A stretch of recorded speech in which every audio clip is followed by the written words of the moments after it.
गुरुर्ब्रह्मा गुरुर्विष्णू गुरुर्देव महेश्वरा गुरु साक्षात परब्रह्म तस्मै श्री गुरवे नमहा. आपण सगळे भक्ती करतो. आज भक्तीबद्दल थोडं बघूया ध्यानात.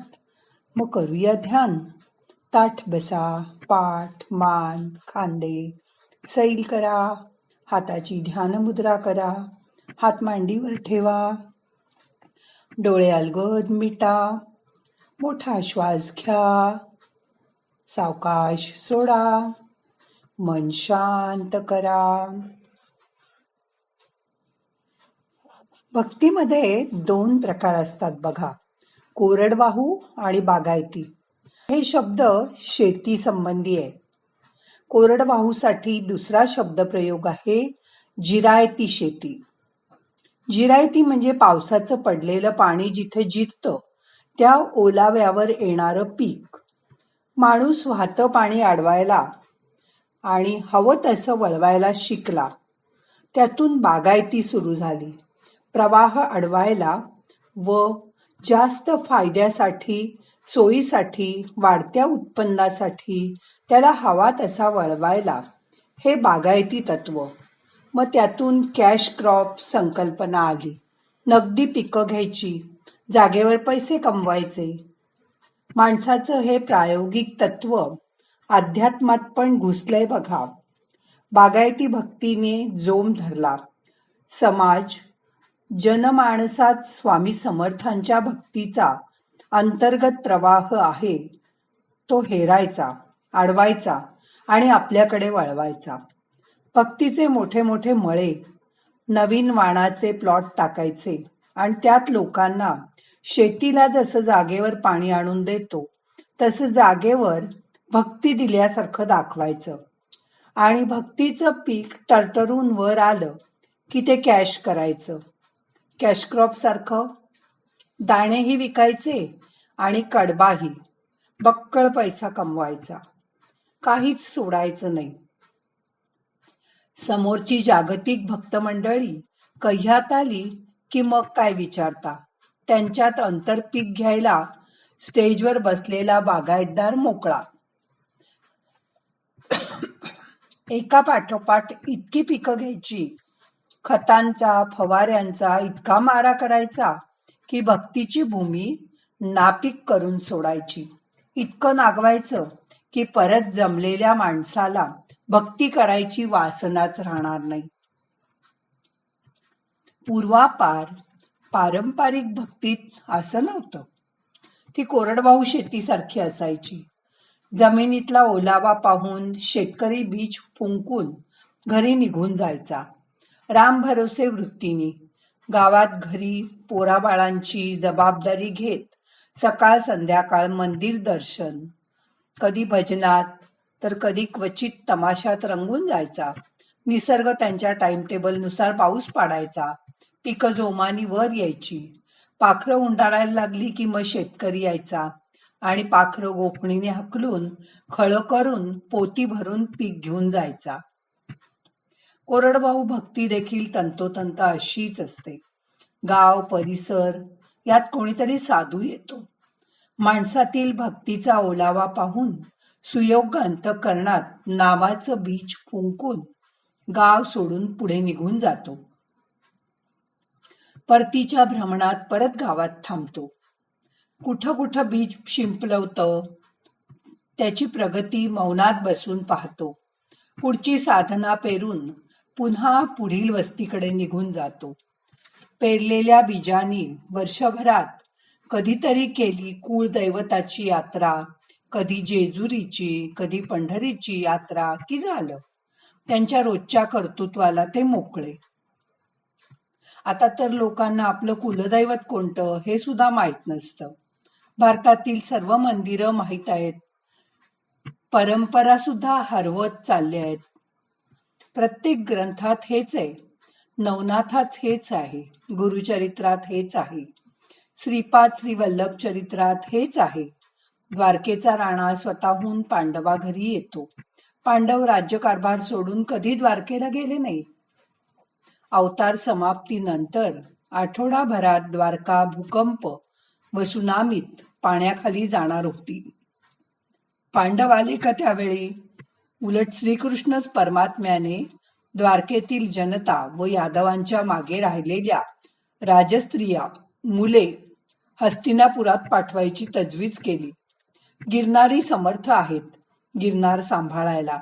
आपण आहे तिथे आपला संसार व्यवस्थित सांभाळावा, एवढंच त्यांना आपल्याकडून अपेक्षा असते. व्याघ्रेश्वर शर्मा अत्रेयपूर मधून निघून बद्रिकाश्रमात उर्वशी कुंडात पोचला. तिथे त्याचा गुरु त्याला क्रियायोग शिकवून महाअवतार बाबाजींकडे निघून गेला. 1 वर्षांनी परत आला. प्रगती पाहून व्याघ्रेश्वराला कुरवपुराला श्रीपाद दर्शनास पाठवून दिलं. श्रीपाद दर्शन घेऊन तिथेच डेरा न टाकता तो कन्याकुमारी जवळ मरुत्वमेल पर्वत गुहेत साधूच्या रक्षणासाठी येऊन बसला. शंकर भट एवढी यातायात करून कुरवपुरला पोचला तर श्रीपादांनी त्याला जवळ थांबवून घेतलं का? नाही. रोज संध्याकाळी पैल तीरावर जाऊन राहत होता शंकर भट्ट.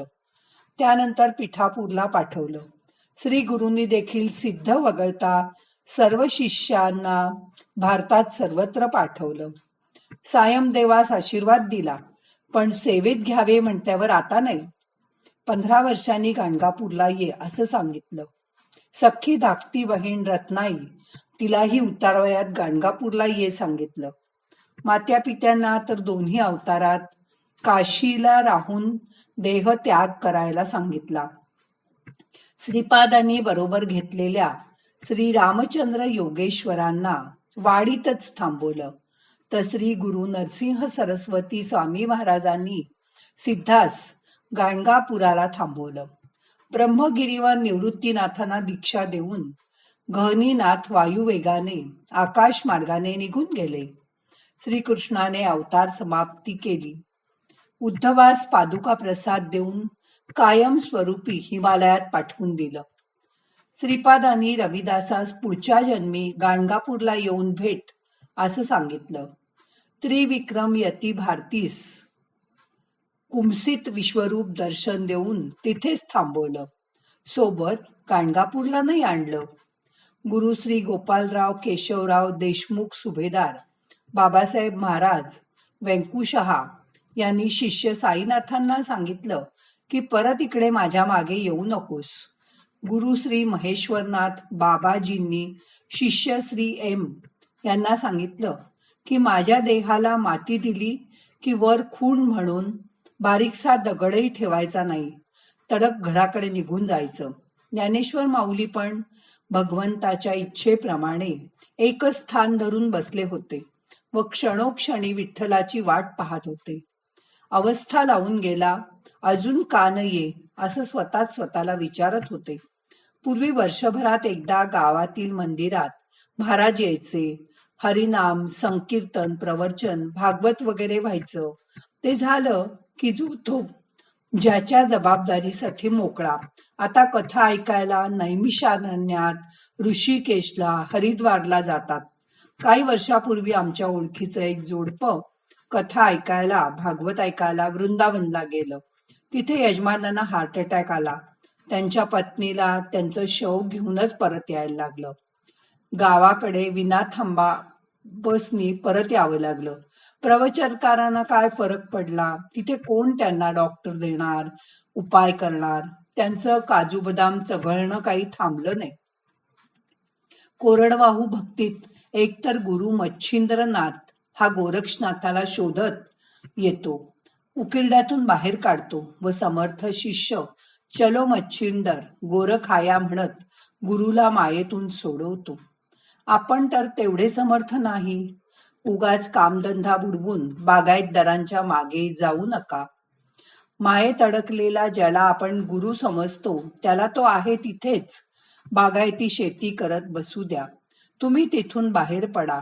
आपला प्रपंच, कामधंदा, नोकरी, व्यवहार, सर्व जबाबदाऱ्या 100% पार पाडा आणि करता येईल तर राहून तिथेच कोरडवाहू भक्ती करा. जेव्हा तुम्ही इकडे तिकडे न पळता तुमची जबाबदारी पूर्ण क्षमतेने पार पाडत असाल तर तुमच्यावर कुरुक्षेत्रात लढायची वेळ येणार नाही आणि चक्रव्यूहात अडकायचा प्रसंग सुद्धा येणार नाही. सुदर्शन चक्रधारी तुमचा संसाराचा रथ हाकायला तुम्हाला अदृश्यपणे नक्कीच मदत करेल. औदुंबरातून म्हणजे ग्रामीण शब्द उंबरातून तो प्रल्हादासाठी प्रगट झाला. घराच्या प्रवेशद्वारात उंबराच्या लाकडांची सीमा, उंबरठ्याची परंपरा आणि ती परंपरा म्हणजेच घरचा उंबरठा. आपणाला आदेश नसताना तो ओलांडून बाहेर जायचं नाही, हे कायम लक्षात ठेवा. आता आजचं ध्यान संपवायचंय. प्रार्थना म्हणूया. नाहम करता हरि करता, हरि करता हि केवलम.